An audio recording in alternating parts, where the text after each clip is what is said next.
Ainda de pé, vamos orar. Deus Santo, nós te agradecemos pela tua bondade, pelo teu amor. Obrigado, Senhor Deus, porque estamos aqui nessa noite reunidos para prestar esse culto de adoração ao Senhor.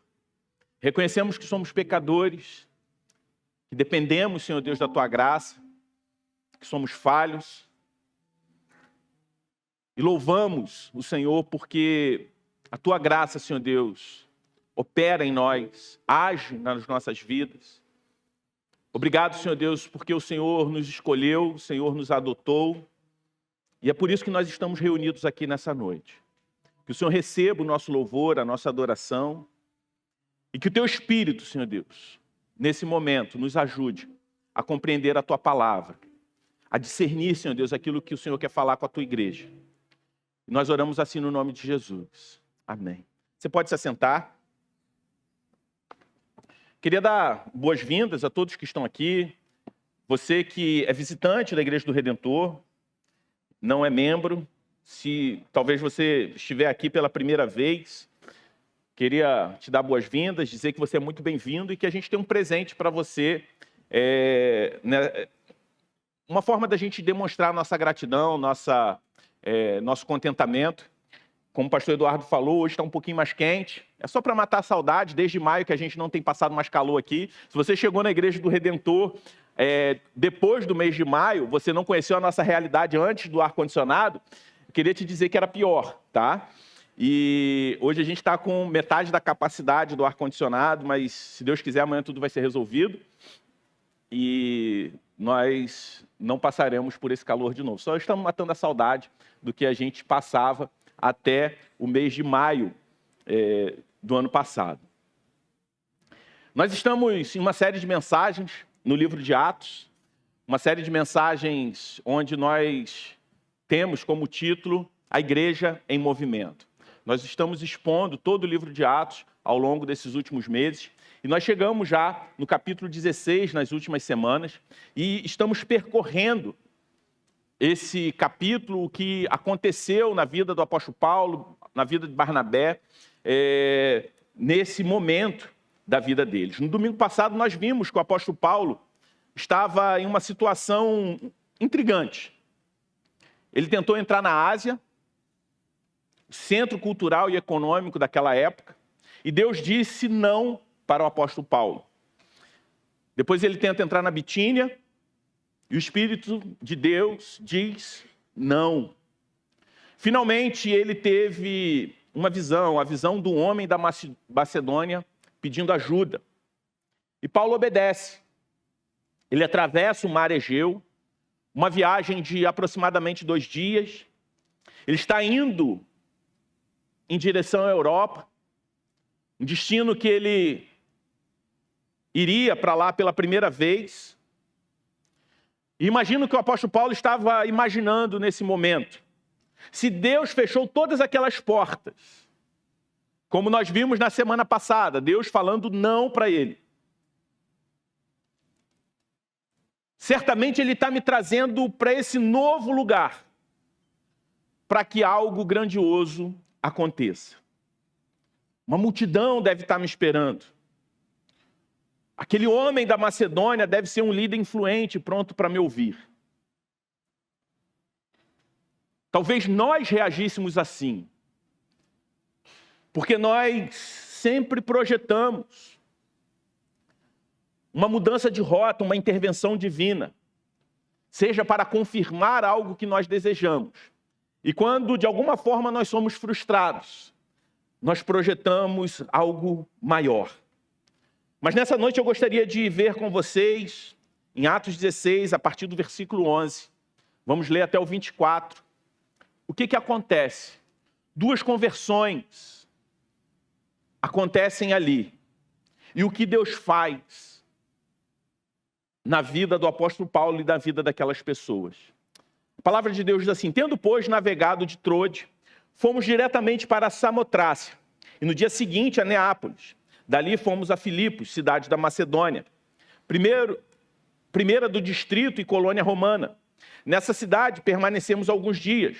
No sábado, saímos da cidade para a beira do rio, onde pareceu haver um lugar de oração. E assentando-nos, fomos as mulheres que haviam se reunido ali. Certa mulher, chamada Lídia, da cidade de Tiatira, vendedora de púrpura, temente a Deus, nos escutava. O Senhor lhe abriu o coração para que estivesse atento ao que Paulo dizia. Depois de ser batizada, ela e toda a sua casa nos fez este pedido: se julgam que eu sou fiel ao Senhor, venham ficar na minha casa. E nos constrangeu a isso. Aconteceu que indo nós para o lugar de oração, veio ao nosso encontro uma jovem possuída de espírito adivinhador, a qual adivinhando dava grande lucro aos seus donos. Seguindo Paulo e a nós gritava dizendo: estes homens são servos do Deus Altíssimo e anunciam a vocês o caminho da salvação. Estes homens são servos do Deus Altíssimo e anunciam a vocês o caminho da salvação. Isto se repetiu por muitos dias. Então Paulo, já indignado, voltando-se, disse ao Espírito: em nome de Jesus Cristo eu ordeno que você saia dela. E ele, na mesma hora, o Espírito saiu.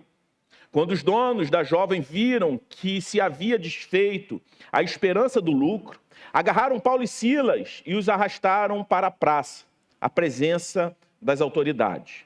E levando aos magistrados, disseram: estes homens, sendo judeus, perturbam a nossa cidade, propagando costumes que não podemos aceitar nem praticar, porque somos romanos. Então a multidão se levantou, unida contra eles, e os magistrados, rasgando-lhes as roupas, mandaram açoitá-los com varas. E depois de lhes darem muitos açoites, os lançaram na prisão, ordenando ao carcereiro que os guardasse com toda a segurança. E este, recebendo tal ordem, levou-os para o cárcere interior e prendeu os pés deles no tronco. Esse texto nos apresenta uma realidade, a realidade de uma mensagem, a mensagem do Evangelho que alcança opostos. O texto diz que eles chegaram a Filipos, a principal cidade daquela região. E o que acontece ali no primeiro momento? Nada. O versículo 12 diz secamente: ficamos nessa cidade alguns dias. Ou seja, eles tinham todo o plano, eles tinham todo um trajeto missionário a ser percorrido, tudo bem planejado. Mas o que eles encontram nesse primeiro momento, após a mudança de rota, é um silêncio constrangedor. Não havia ali um comitê de boas-vindas, nenhuma sinagoga cheia, repleta de pessoas, aguardando Paulo e Silas para serem ouvidos. Em contraste com o que eles passaram tempos antes, onde a multidão perseguia Paulo e pedia para que aquela mensagem fosse repetida sábado após sábado. Eles encontram apenas uma cidade romana, orgulhosa, militarizada e indiferente àquele pregador. Imagine a frustração que eu e você passaríamos se estivéssemos no lugar do apóstolo Paulo. A trajetória dele até então era uma trajetória de pregar para multidões. Depois um planejamento, onde faria uma viagem missionária para onde até então era o centro cultural, econômico da região. Uma expectativa de continuar pregando para multidões, e Deus fecha as portas, como nós vimos na semana passada. Leva para uma outra direção, e chegando lá, o silêncio. Eles não encontram o homem da Macedônia, da visão. Ele encontra, logo depois, um grupo de mulheres orando. E depois, caminhando pelas ruas, ele encontra uma escrava endemoniada gritando atrás deles, perturbando, tirando a paciência. Este é o cenário de Atos 16. Deus fecha a porta da Ásia para abrir o coração de duas mulheres completamente opostas. De um lado, Lídia, uma empreendedora, próspera, moralmente correta, alguém da elite, e que até mesmo cultivava hábitos religiosos. Do outro lado, a escrava, que nem mesmo seu nome é registrado. Uma mulher sem nome, explorada, espiritualmente oprimida e explorada pelos seus senhores. Uma pessoa que estava à margem da sociedade. Lucas coloca essas duas histórias lado a lado. Ele quer nos mostrar que o evangelho não é apenas para um tipo de pessoa. A cidade de Filipe, assim como a cidade do Rio de Janeiro, está cheia de lídias e cheias de escravos. E a pergunta que o texto joga no nosso colo hoje é: como o evangelho alcança extremos tão distantes? E nos leva a perguntar, diante dessa realidade, o que nós devemos fazer. E o primeiro aspecto que eu gostaria de trabalhar com vocês é o imperativo de cruzar barreiras. Qual é o dever moral e espiritual que esse texto impõe sobre nós, a Igreja de Cristo, nos dias de hoje? Observe a ação de Paulo. Paulo vai até a beira do rio, onde as mulheres se reuniam, como está escrito no verso 13. Naquela cultura, um rabino judeu não ensinaria teologia para mulheres em público. Mas Paulo se senta e fala. Ele cruza a barreira de gênero, ele cruza a barreira cultural. E observe a interação que ele tem depois com a escrava, no verso 18. Aquela mulher era irritante, ela seguia, ela perturbava o apóstolo Paulo. Por mais que ela fosse socialmente invisível por ser uma escrava, a opressão espiritual que ela estava submetida era fonte de lucro para algumas pessoas. Da mesma forma que naquele momento ela se tornou um incômodo para Paulo e Silas. Só que aquela mulher, ela volta liberta em nome de Jesus. O apóstolo Paulo aqui, ele cruza uma barreira espiritual, uma barreira de classe. E o imperativo que o texto nos traz aqui é muito claro. O imperativo, o dever moral e espiritual que esse texto impõe sobre a Igreja de Cristo é o seguinte: o Evangelho exige que cruzemos as barreiras de conforto para alcançar tanto os respeitáveis quanto os quebrados. Nós temos uma tendência natural de segmentar os nossos relacionamentos. E é interessante porque hoje em dia muito se fala em respeitar diversidades, em conviver com aquilo que é diverso. Mas nós nunca fomos tão segmentados como nós somos hoje. O algoritmo das redes sociais nos entrega aquilo que nós queremos ouvir. Pessoas que pensam como nós, que concordam conosco, que têm as mesmas preferências, os mesmos gostos, a mesma ideologia, que odeiam aquilo que a gente odeia. E por mais que se fale de diversidade, nós nunca estivemos tão fragmentados. Alguns de nós são ótimos com as lídias do nosso tempo. Gostamos de gente intelectual, bem-sucedida, que já tem uma base moral, aqueles que são limpinhos. Porque é seguro, é gente do nosso tipo. E é interessante que quando a gente olha aqui, apesar de todo esse currículo moral e espiritual de Lídia, social, foi necessário que o Senhor abrisse o coração dela para que ela recebesse Jesus Cristo, para que ela fosse convertida.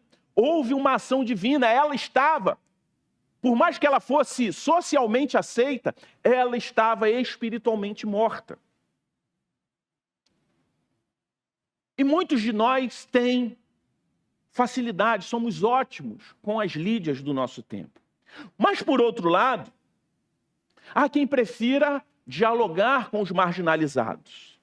Há quem prefira a causa social, os quebrados. E olham com certo desdém para a elite, para as Lídias do nosso tempo, achando que pelo fato dessas pessoas possuírem uma condição social privilegiada, elas não precisam da graça, apenas da crítica. Mas o padrão de Deus em Atos 16 destrói qualquer tipo de preferência. Deus quer a vendedora de púrpura e a menina endemoniada. A Bíblia exige que eu e você olhemos para as pessoas mais certinhas. Aquela pessoa certinha e moral lá do seu escritório, do seu trabalho. Aquela que parece não precisar de nada. Deus exige que você olhe para ela e perceba que sem Cristo ela está espiritualmente morta. O texto diz que Lídia era temente a Deus, ao mesmo tempo que o texto diz que foi necessário que o Senhor abrisse o coração dela. Religiosidade pura, sem o evangelho, uma prática religiosa como um hábito, não é nada, não é vida. Ao mesmo tempo, a Bíblia exige que você olhe para a pessoa mais confusa, mais incômoda, aquela que grita, aquela que tem uma bagagem espiritual pesada, como aquela escrava, e veja naquela pessoa alguém que pode ser transformada pelo nome de Jesus. A ordem de Deus aqui é clara.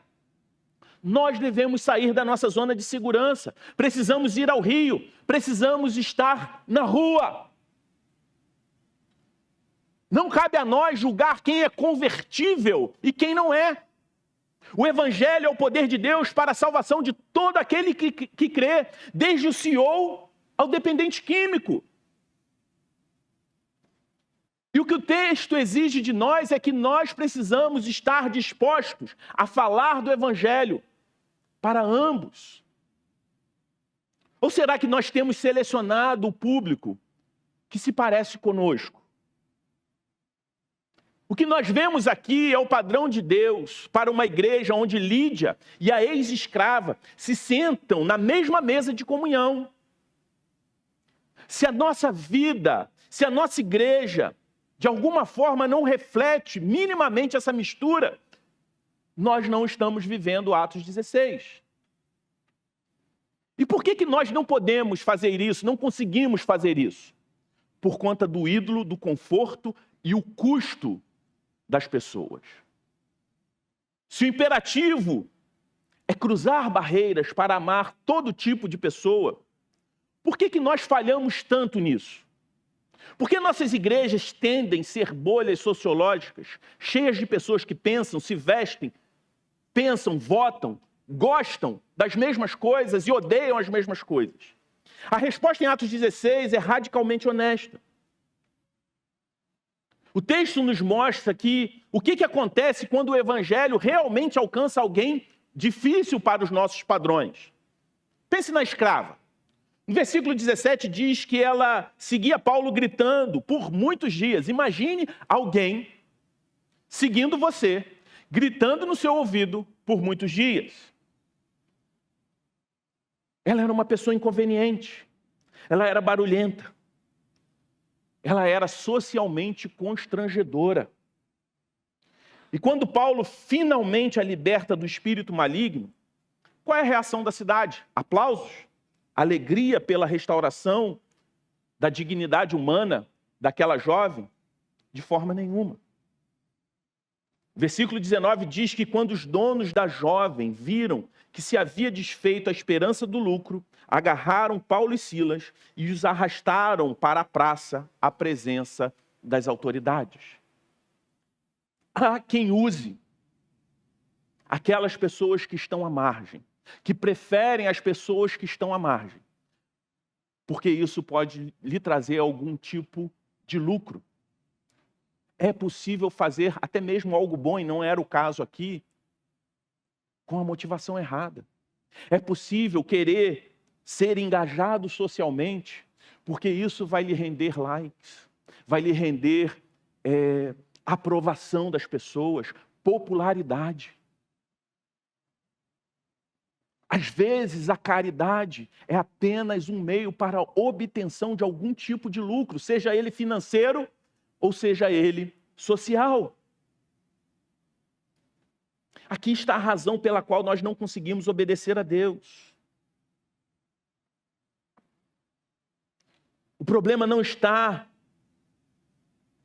na falta de estratégia missionária para alcançarmos as pessoas diferentes. Muitas vezes o problema é a nossa idolatria pelo conforto. E é interessante que aquela jovem, ela não anunciava uma mensagem de oposição a Deus. E isso revela uma realidade muito interessante. Ela afirmava Paulo, Silas, como homens de Deus. Isso traz para nós uma realidade ainda presente, que tem muita gente usando o nome de Deus, aparentemente da forma correta, mas a serviço de Satanás. Há muita gente servindo a Satanás, usando o nome de Deus. Todos nós temos essa relação, de alguma forma, por conta do pecado, essa relação de mercado com as pessoas. Nós amamos a ideia de salvar pessoas, desde que essas pessoas não nos custem nada. Às vezes nós gostamos das Lídias, porque Lídia é aquela pessoa de baixa manutenção. Ela tem casa própria, ela oferece hospitalidade. Lídia é um ativo. Às vezes nós gostamos das Lídias porque ela é um bom networking. Ela nos serve de alguma forma. Ela nos traz benefícios. É legal ser amigo de uma Lídia. É bom porque ela gosta das mesmas coisas que eu gosto. E eu olho para os meus relacionamentos pensando: qual vantagem eu tenho de me relacionar com aquela pessoa? O que eu posso usufruir de ser amigo dela? Porque nós vemos as pessoas como ativos. É fácil amar quem nos traz algum tipo de recurso. Mas e a escrava? Ela era um ativo para os seus senhores. E a gente vai ver isso um pouco mais para frente. Mas muitas vezes, quando nós olhamos para esse tipo de pessoa, nós podemos entender aquela pessoa de alta manutenção. Aquela amizade que não vai me trazer nenhum tipo de lucro. Ela não tem dinheiro, mas tem traumas. Ela grita, ela faz barulho. Para outros, libertar aquela pessoa custa caro. Para os senhores daquela jovem, a libertação dela causou um prejuízo econômico imediato. Para nós, amar pessoas quebradas significa prejuízo de tempo, de energia emocional, de conforto. Isso tudo é complicado porque o nosso coração opera com uma lógica de mercado e não com a lógica do reino. Nós olhamos para as pessoas e inconscientemente perguntamos: quanto essa pessoa vai me custar? O que ela pode me trazer, me dar em troca? Se a pessoa agrega ao meu status, eu acolho. Se a pessoa drena a minha paciência, eu ameaço o meu conforto, ou a manutenção vai me custar tempo, vai me custar algum tipo de esforço. Se eu não me identifico totalmente com ela, para mim não serve. Porque nós somos pecaminosamente utilitaristas.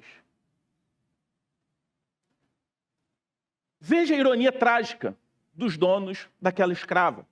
Eles preferiam uma menina endemoniada, que dava lucro, a uma menina liberta, que dava prejuízo. E antes de você julgar aqueles senhores, vamos nos olhar no espelho. Quantas vezes evitamos nos envolver com alguém em crise, porque vai nos dar muito trabalho? Quantas vezes ignoramos alguém que vai nos trazer algum tipo de custo? Ou porque não combinam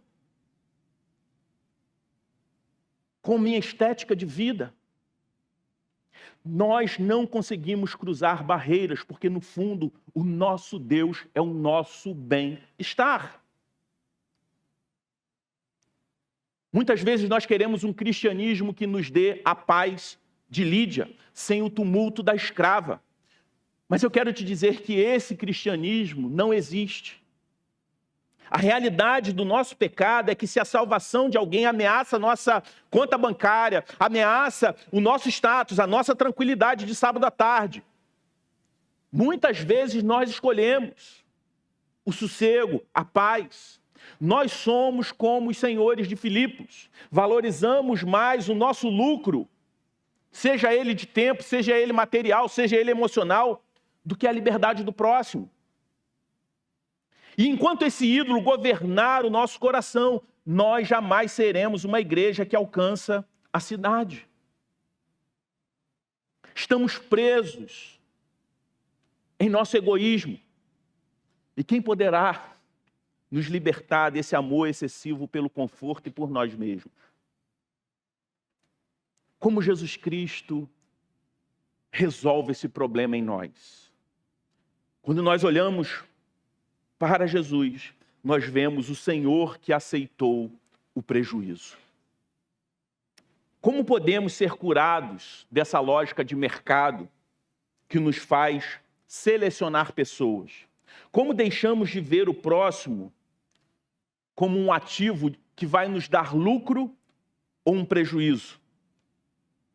Como nós passamos a enxergar as pessoas como uma alma que precisa da graça de Deus, e que Deus, querendo fazer algo nela, ela vai ser instrumento de bênção também para a minha vida, a despeito de qualquer preferência minha ou julgamento meu sobre ela. E a resposta não está em simplesmente ser mais altruísta. A resposta está em olhar para Jesus Cristo. Há um contraste fascinante nesse texto. Os donos da escrava ficaram furiosos porque perderam dinheiro. Para eles, aquela menina era um meio para um fim, o lucro. Eles a exploravam para garantir o seu próprio conforto. Mas olhe para Jesus. A Bíblia nos diz que mesmo sendo rico, ele se fez pobre por amor a nós, como está escrito em 2 Coríntios 8:9. Os senhores da escrava disseram: nós vamos usar a vida dela para enriquecer a nossa vida. Jesus disse: eu vou dar a minha vida para enriquecer a vida dessas pessoas, por quem eu me doei. Jesus é o oposto absoluto dos senhores de Filipos. Ele não olhou para nós, pessoas espiritualmente endemoniadas, escravas do pecado, moralmente sujas, e calculou o nosso custo-benefício. Se ele tivesse feito isso, ele teria nos descartado. Nós não estaríamos aqui, porque nós somos pessoas de alta manutenção quando nós olhamos para a perfeição de Jesus. Nós somos o prejuízo de Deus. Nossos pecados custaram a glória dele. E o que Jesus Cristo fez? Ele cruzou a maior de todas as barreiras. Ele não apenas cruzou o mar Egeu como Paulo, ele cruzou o abismo entre a divindade e a humanidade. Ele não veio para lucrar às nossas custas, mas para ser gasto em nosso favor. Na cruz, Jesus experimentou a verdadeira perda. Ele perdeu a comunhão com o Pai. Ele perdeu a sua dignidade. Ele perdeu a sua vida. Ele pagou o preço final. E por que ele fez isso? Ele fez isso para libertar escravos. para libertar você e eu da tirania do diabo, da tirania do nosso próprio ego. Você percebe a beleza disso? Paulo libertou a escrava. E isso custou para ele o quê? A sua liberdade física. Porque ele foi preso logo em seguida, como nós vimos. Jesus libertou a nós e isso custou a sua vida. A vida de Jesus Cristo foi derramada na cruz. Foi o custo da nossa liberdade. Somente quando você vê o quanto Jesus estava disposto a perder para ganhar você, o seu coração vai ser verdadeiramente derretido.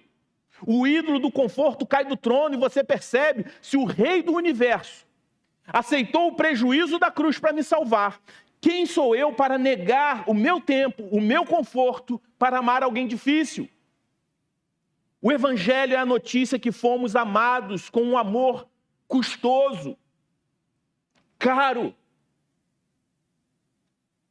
E esse amor é a única força no universo capaz de transformar pecadores egoístas como eu e você em servos amorosos.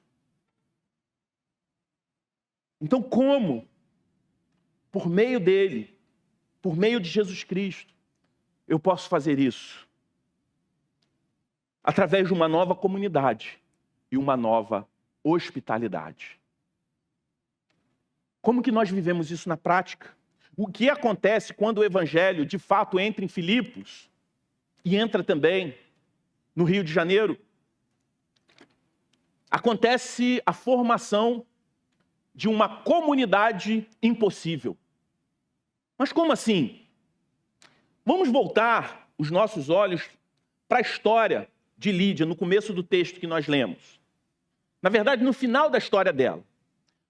No versículo 15, depois de ser batizada, ela diz: se vocês julgam que eu sou fiel ao Senhor, entrem na minha casa e fiquem ali. Lucas, autor do texto, acrescenta: e nos constrangeu a isso. Aqui vemos o nascimento da igreja em Filipos. Pense quem vai estar nessa igreja nas próximas semanas. A empresária, a empreendedora, próspera e sofisticada para o seu tempo. A ex-escrava, menina pobre, provavelmente traumatizada e agora sem emprego, porque não é mais escrava, os seus senhores a despojaram. E no próximo domingo nós vamos ver que também nessa igreja, também será recebido como membro dessa igreja um carcereiro rústico e toda a sua família. Sob a lógica humana, essas pessoas jamais se misturariam. Elas frequentariam lugares diferentes. Esse tipo de pessoa come comida diferente, frequenta restaurantes diferentes, pensam de forma diferente. Mas o evangelho cria uma nova humanidade. O que media a relação não é mais uma condição social. A sua visão de mundo, a forma como ele interpreta os fatos até então. O que media essa relação é que ambas foram salvas pelo mesmo Senhor, foram adotados pelo mesmo Pai e foram alvos do mesmo amor. Foram igualmente amadas e aceitas por um Deus santo. Não por conta de uma condição social ou moral que cada uma delas cultivava, mas porque aquele que é santo, aquele que é moralmente perfeito, pagou o preço da libertação e do resgate de ambas as pessoas. E a aplicação para nós, ela é dupla. Para as Lídias do nosso tempo, pessoas que, aos olhos humanos, não precisam de nada. Precisamos entender que sem o Evangelho estamos igualmente mortos. Sejam aqueles que vivem com um status social aceitável ou aqueles que estão à margem. E para aqueles que socialmente, aparentemente, não precisam de nada, Precisamos entender que a graça nos transforma, faz de nós agentes de hospitalidade. Lídia não usou a sua casa apenas para o seu conforto privado. Ela abriu a sua casa para a missão de Deus. Ela abrigou, hospedou aqueles que estavam engajados em pregar o evangelho, em plantar igrejas, em anunciar Jesus Cristo. Então, quando nós somos convertidos, quando Deus abre o nosso coração de forma sobrenatural, soberana e irresistível, assim como Ele fez com Lídia, Ele vai usar a nossa vida, os nossos recursos, o nosso intelecto, até mesmo a nossa estabilidade. E o Evangelho vai gritar dentro de nós: isso não é para você se isolar dos problemas da cidade. Tudo que você tem é para servir a cidade. A verdadeira conversão sempre nos leva à missão, a uma hospitalidade radical. Todo o nosso lucro agora serve ao reino. Mas isso tem uma aplicação para todos nós, independente da condição social que nós nos encontrávamos ou nos encontramos. Esse texto destrói essa forma de tratar as pessoas sempre com essa lógica de mercado, enxergar o próximo como um ativo. Nós deixamos de olhar para o outro perguntando: o que essa pessoa pode me dar? Me relacionar com ela, o que vai me trazer de benefício? E passamos a olhar para o outro e sempre nos perguntar: como eu posso servir a essa pessoa? Isso significa que teremos paciência com os gritadores e difíceis. Isso significa que não nos impressionaremos demais com os poderosos, as Lídias do nosso tempo. Nós não veremos mais as pessoas pensando o quanto ela nos custa ou o quanto ela pode nos favorecer. Nós nos tornamos pessoas, parte de uma comunidade, uma igreja onde tanto o CEO quanto o estagiário, o doutor e o ex-viciado encontram a mesma dignidade aos pés da cruz. A igreja de Filipos começou pequena, começou estranha, bem diversa. Uma empreendedora próspera, uma ex-escrava endemoniada e um carcereiro. Talvez você esteja procurando a igreja perfeita, enxergando uma perfeição a partir de pessoas, uma comunidade cheia de pessoas iguais a você. Só que quando nós olhamos para a mensagem do Evangelho, para a palavra de Deus, nós vemos Deus nos chamando para uma igreja real, cheia de pessoas que foram compradas pelo sangue de Cristo e que estão aprendendo a amar quem é diferente.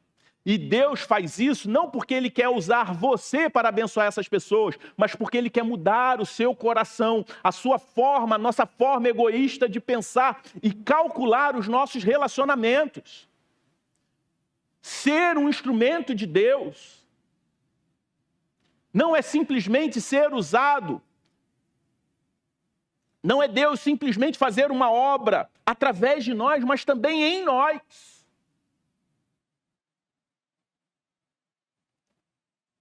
Há uma necessidade de amar as pessoas, mas quando nós exercitamos isso, dessa forma como esse texto nos propõe, Deus está fazendo algo em nós, transformando o nosso ego, o nosso coração pecador, e fazendo de nós pessoas mais parecidas com seu Filho Jesus Cristo, aquele que morreu por nós.